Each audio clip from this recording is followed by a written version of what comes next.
ಅದು ಯಾವುದೇ ಸಮುದಾಯದ ವ್ಯಕ್ತಿ ಮಾಡಿರ್ಲಿ, ಅವನ್ನ ಕಚಡ ನನ್ನ ಮಗನ ತಗೊಂಡೋಗಿ ಸ್ಟೇಷನ್ ಅಲ್ಲಿ ಕೂರಿಸ್ಬೇಕು. ಈ ತರ ತೊಡೆ ತಟ್ಟಿ ನಿಲ್ತೀನಿ ಅಂತಂದ್ರೆ ಆ ತೊಡೆ ಮುರಿಯೋಕ್ಕೂ ನಮಗೆ ಗೊತ್ತಿದೆ. ಈ ರೀತಿ ಮುಂದುವರ್ಕೊಂಡು ಹೋದ್ರೆ ನಾಳೆ ನೀವು ಈದ್ ಮಿಲಾದ್ ಮಾಡ್ಬೇಕಾದ್ರೂ ನಮ್ಮವ್ರು ಹೋಗ್ತಾರೆ, ಬಕ್ರೀದ್ ಮಾಡ್ಬೇಕಾದ್ರೂ ನಮ್ಮವ್ರು ಹೋಗ್ತಾರೆ. ನೀವೇ ನಿಮ್ ನೆಮ್ಮದಿ ನೀವೇ ಕಳ್ಕೊತೀರಾ. ಇದು ಇಲ್ಲಿಗೆ ನಿಂತೋಗ್ಲಿ. ನಾಳೆ ಹಿಂದೂಗಳು ತಗೊಬಂದು ಮಸೀದಿಗೆ ಕಲ್ಲಿಸಿದ್ರೆ ಏನ್ ಮಾಡ್ತೀರಿ? ಇದೇ ತರ ದೇಶ ಕಟ್ಟದ? ಇದೇ ತರ ದೇಶ ಬೆಳೀತದ? ದೇಶನೇನೋ ಮಾಡಬೇಕು, ಭಾರತ ಇಸ್ವಿಗೆ ಇಷ್ಟೊಂದು ಆಗ್ಬಿಡ್ಬೇಕು ಅಂತೆಲ್ಲ ನಾವು ಕನ್ಸ್ಕೊಂತ ಇದೀವಿ. ಈ ತರ ಬೀದಿ ರಂಪಾರಾಧನೆ ಮಾಡ್ಕೊಂಡು ಜಗಳ ಮಾಡ್ಕೊಂಡು ನಾವು ಮದ್ದೂರಿನಲ್ಲಿ ಗಣೇಶೋತ್ಸವ ನಡೀತು. ಗಣೇಶೋತ್ಸವದಲ್ಲಿ ಕಲ್ಲು ತೂರಾಟ ಆಯ್ತು. ಆ ಕಲ್ಲು ಬಂದಿದ್ದೆಲ್ಲಿಂದ? ಮಸೀದಿಯಿಂದ. ಈ ದೇಶದಲ್ಲಿ ಒಂದು ಸಂಪ್ರದಾಯಬದ್ಧ ಹಬ್ಬವನ್ನ ಮಾಡಬೇಕು ಅಂತಂದ್ರೂ ನಾವಿವತ್ತು ಯೋಚನೆ ಮಾಡುವಂತಹ ಸ್ಥಿತಿಗೆ ಬಂದಿದ್ದೀವಲ್ಲ, ಅದಕ್ಕೆ ನಮಗೆ ನಾಚಿಕೆ ಆಗಬೇಕು. ನನ್ನ ಮೊದಲನೇ ಪಾಯಿಂಟ್ ಇದು.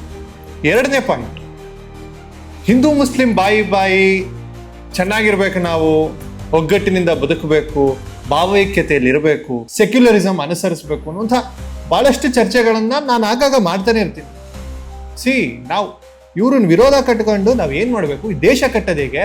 ಮುಸ್ಲಿಮ್ರನ್ನ ಬಿಟ್ಟು ದೇಶ ಕಟ್ಟಕ್ಕಾಗಲ್ಲ, ಕ್ರಿಶ್ಚಿಯನ್ರನ್ನ ಬಿಟ್ಟು ದೇಶ ಕಟ್ಟಕ್ಕಾಗಲ್ಲ ಅಂತ ಪ್ರತಿಪಾದಿಸೋನ್ನ. ಎಲ್ಲರೂ ಒಗ್ಗೂಡಿದರೆ ಮಾತ್ರ ಈ ದೇಶ ಚೆನ್ನಾಗಿರೋಕೆ ಸಾಧ್ಯ ಅಂತ ನಂಬೋಲ್ಲ.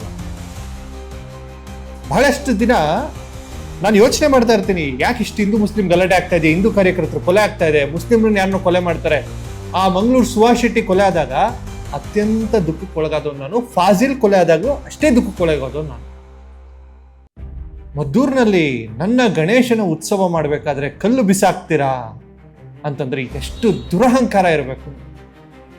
ನಾನು ಸಮುದಾಯದ ಬಗ್ಗೆ ಮತ್ತೆ ಮಾತಾಡ್ತಾ ಇಲ್ಲ, ರಾಜಕೀಯ ಮಾತಾಡೋದೇ ಇಲ್ಲ. ನನ್ನ ಹತ್ರ ಇರೋ ಪಾಯಿಂಟ್ ತುಂಬಾ ಕ್ಲಿಯರ್ ಆಗಿದೆ. ಮದ್ದೂರಿನಲ್ಲಿ ನಿನ್ನೆ ಗಣೇಶನ ಮೆರವಣಿಗೆ ಹೋಗುತ್ತೆ. ಅದ್ದೂರಿಯಾಗಿ ಮಾಡ್ತಾ ಇರ್ತಾರೆ, DJ ಪ್ಲೇ ಮಾಡ್ತಾ ಇರ್ತಾರೆ, ವಾದ್ಯಗಳು ಅಷ್ಟೇ, ತಮಟೆ ಎಲ್ಲ ಅವ್ರದ್ದು. ನೋಡ್ರಿ, ನಮ್ಮ ಭಾಗದಲ್ಲಿ ಗಣಪತಿ ಹಬ್ಬ ಅಂತಂದ್ರೆ ಒಂದು ಎಮೋಷನ್ ಕಂಡು.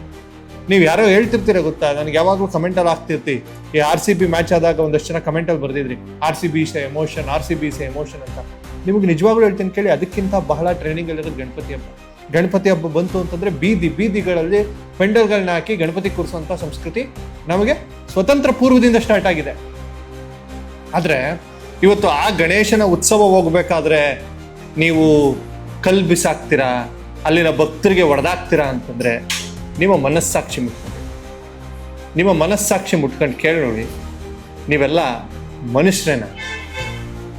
ಮುಸ್ಲಿಂ ಮುಖಂಡರು ಇದಕ್ಕೆ ಕಂಠಾಕೋಶವಾಗಿ ಅದನ್ನ ವಿರೋಧಿಸ್ಬೇಕು. ನಿನ್ ಸಮುದಾಯದವ್ರು ಮಾಡಿದ್ರೆ ನಿನ್ಗೆ ಅದಿಟ್ಕೋ, ನಿನ್ ಮನ್ಸೊಳಗೆ ಇಟ್ಕೋ, ವಿರೋಧಿಸು.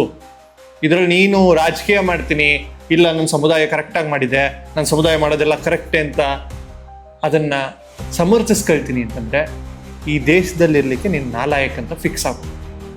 ನಾನು ಪ್ರತಿಯೊಬ್ಬರಿಗೂ ಹೇಳ್ತಾ ಇದ್ದೀನಿ, ಇದ್ರಲ್ಲಿ ರಾಜಕೀಯ ತರಬೇಕು. ರಾಜಕೀಯ ತಂದಷ್ಟು ಈ ಇಶ್ಯೂ ಸತ್ತೋಗುತ್ತೆ. ರಾಜಕೀಯದವರು ತಮ್ಮ ಬೇಳೆಯನ್ನ ಬೇಯಿಸ್ಕೊಂಡು ಅಲ್ಲೇ ಮುಗಿಸಿ ಮುಚ್ಚಾಕಿ ಹೊಟ್ಟೋಗ್ತಾರೆ. ಪೊಲೀಸ್ ಇಲಾಖೆ ಇದಕ್ಕೆ ಬಹಳ ಸೂಕ್ಷ್ಮವಾದ ಕ್ರಮಗಳನ್ನ ಕೈಗೊಳ್ಳಬೇಕು. ಮಂಡ್ಯ ಭಾಗ ಅಂತಂದ್ರೆ ನಮ್ಗೆ ನೋಡ್ರಿ, ಈಗ 2 ವರ್ಷದಿಂದ ಬಿಟ್ರೆ 2 ವರ್ಷದ ಮುಂಚೆ ನೋಡಿ, ಮಂಡ್ಯ ಭಾಗದಲ್ಲಿ ಯಾವ್ದಾದ್ರು ಒಂದು ಹಿಂದೂ ಮುಸ್ಲಿಂ ಗಲಾಟೆ ಇತ್ತ? ಯಾರಾದ್ರೂ ಗಲಾಟೆ ಮಾಡಿದ್ ನೀವು ಕೇಳಿದ್ರ? ನಾನಂತೂ ಕೇಳಿಲ್ಲಪ್ಪ. ಮಂಡ್ಯ ಭಾಗ ಅಷ್ಟು ಕ್ಲಿಯರ್ ಆಗಿತ್ತು. ಇವತ್ತು ಇಷ್ಟರ ಮಟ್ಟಿಗೆ ಹದಗೆಟ್ಟಿರೋ ಪರಿಸ್ಥಿತಿ ಬಂದಿದೆ ಅಂತಂದ್ರೆ ಇನ್ಫ್ಲೂಯೆನ್ಸ್ ಆಗ್ತಾ ಇದೀವಿ. ಯಾವುದೋ ಒಂದನ್ನು ನೋಡಿ ಏನಕ್ಕೋ ಇನ್ಫ್ಲೂಯೆನ್ಸ್ ಆಗ್ತಾ ಇದೆ. ಅದು ಒಳ್ಳೇದು ಕೆಟ್ಟದ್ರ ಬಗ್ಗೆ ನಾನು ಚರ್ಚೆ ಮಾಡಲ್ಲ, ನನಗೆ ಅದರ ಅವಶ್ಯಕತೆ ಇಲ್ಲ. ಮದ್ದೂರಿನಲ್ಲಿ ನಡೆದ ಘಟನೆ, ನೀವು ಕಂಠಾಕೋಶವಾಗಿ ಅದನ್ನ ವಿರೋಧ ಮಾಡಬೇಕು. ವಿರೋಧ ಮಾಡೋದ್ರ ಜೊತೆಗೆ ಅದು ಯಾವುದೇ ಸಮುದಾಯದ ವ್ಯಕ್ತಿ ಮಾಡಿರ್ಲಿ, ಅವನ್ನ ಕಚಡ ನನ್ನ ಮಗನ ತಗೊಂಡೋಗಿ ಸ್ಟೇಷನ್ ಅಲ್ಲಿ ಕೂರಿಸ್ಬೇಕು. ಒಂದು ತಂದೆ ತಾಯಿಗೆ ಹುಟ್ಟಿರೋರಿಗೆ ಕೆಲಸ ಮಾಡ್ತಾರ? ನಾಳೆ ಹಿಂದೂಗಳು ತಗೊಬಂದು ಮಸೀದಿಗೆ ಕಲ್ಲಿಸಿದ್ರೆ ಏನ್ ಮಾಡ್ತೀರಿ? ಇದೇ ತರ ದೇಶ ಕಟ್ಟದ? ಇದೇ ತರ ದೇಶ ಬೆಳೀತದ? ದೇಶನೇನೋ ಮಾಡಬೇಕು, ಭಾರತ ಇಸ್ವಿಗೆ ಇಷ್ಟೊಂದು ಆಗ್ಬಿಡ್ಬೇಕು ಅಂತೆಲ್ಲ ನಾವು ಕನ್ಸ್ಕೊಂತ ಇದೀವಿ. ಈ ತರ ಬೀದಿ ರಂಪಾರಾಧನೆ ಮಾಡ್ಕೊಂಡು ಜಗಳ ಮಾಡ್ಕೊಂಡು ನಾವು ಆ ಸಮುದಾಯ ನೋಡಿದ್ರೆ ನಮ್ಗಾಗಲ್ಲ, ನಿಮ್ಮ ಸಮುದಾಯ ನೋಡಿದ್ರೆ ನಮ್ಗೆ ಎಲ್ಲಿಗೆ ಹೋಗ್ತಿದ್ದೀರಿ? ನಾವು ಬನ್ನಿ, ಮೈಸೂರಿಗೆ ಬನ್ನಿ, ನಾವು ಒಂದಷ್ಟು ಕಡೆ ಕರ್ಕೋಗ್ತೀನಿ. ಇಲ್ಲಿ ರಾಮನವಮಿ ಮುಸ್ಲಿಮರು ಆಚರಣೆ ಮಾಡ್ತಾರ್ರಿ. ರಾಮನವಮಿ, ರಾಮ ಮಂದಿರ ಕಟ್ಟಿದಾಗ ಯಾರ್ಯಾರು ವಿರೋಧ ಮಾಡಿದಂತಹ ಮುಸ್ಲಿಂ ಸಮುದಾಯ, ಅದೇ ಮುಸ್ಲಿಂ ಸಮುದಾಯದ ಕೆಲವು ಮಂದಿಗಳು ರಾಮನವಮಿಯನ್ನ ಭಕ್ತಿಯಿಂದ ಆಚರಣೆ ಮಾಡ್ತಾರೆ. ಇನ್ನೊಂಚೂರು ದಕ್ಷಿಣ ಕನ್ನಡಕ್ಕೆ ಹೋಗಿ, ಅಲ್ಲಿ ಕೋಲ ದೈವಾರಾಧನೆ, ಅಲ್ಲಿಗೆ ಮುಸ್ಲಿಮರು ಭಾಗಿಯಾಗ್ತಾರ್ರಿ. ಮುಸ್ಲಿಂ ದೈವಗಳಿವೆ.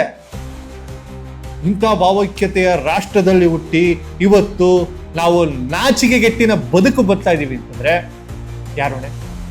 ಪೊಲೀಸ್ ಇಲಾಖೆ ಎಚ್ಚರ ತಪ್ತಾ ಇದ್ದೀರಾ. ಯಾವುದೋ ಒಂದು ಹೆಣ್ಣಿಗೆ ಲಾಠಿ ಚಾರ್ಜ್ ಮಾಡ್ಬೇಕಾದ್ರೆ ಏಟು ಬಿತ್ತು ಅನ್ನೋದು ನಾನು ವಿಡಿಯೋಲಿ ನೋಡಿದೆ. ನನಗೆ ಅದ್ರ ಸತ್ಯಾಸತ್ಯತೆ ನನಗೆ ಗೊತ್ತಿಲ್ಲ. ಅದು ನಿಜಾನೇ ಆದ. ಇದಕ್ಕೆ ನೀವು ಬೆಲೆ ಕಟ್ಟಬೇಕಾಗುತ್ತೆ. ಮುಂದಿನ ದಿನಗಳಲ್ಲಿ ಬೆಲೆ ಕಟ್ಟಬೇಕಾಗುತ್ತೆ. ಭಾಳ ಆಕ್ರೋಶಭರಿತವಾಗಿತ್ತೇನೋ ನನ್ನ ಮಾತು, ನನಗೆ ಗೊತ್ತಿಲ್ಲ.